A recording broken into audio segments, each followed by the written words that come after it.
Ibalita Production. Songs of freedom, Rika, man.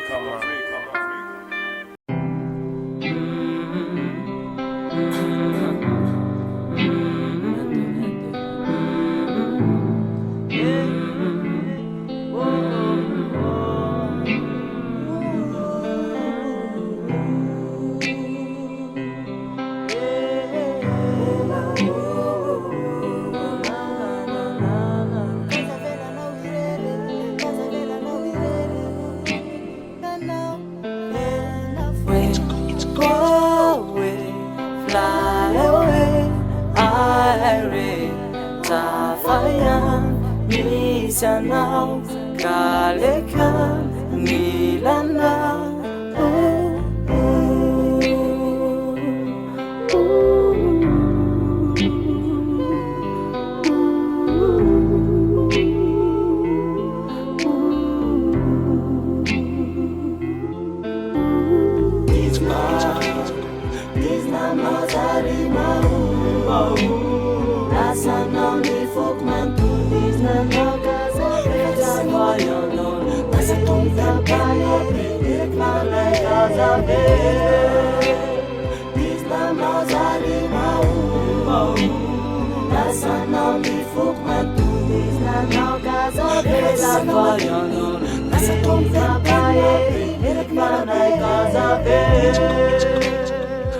Alam now zane Famamkuni narakanao Ikuyanao Mamkuyanao Uri mauza ti alam now zane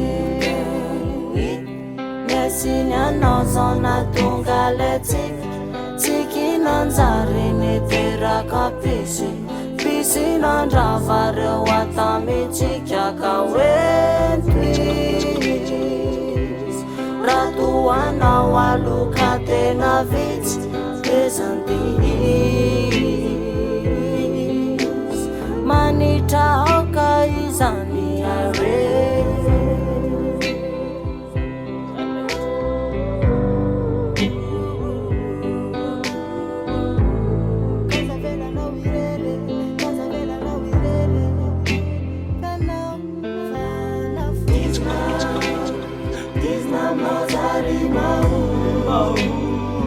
Sana mi fok man tulis na nagaza Goyonon Nasa tumta payo Pitik malay kazabe Islam rozali mau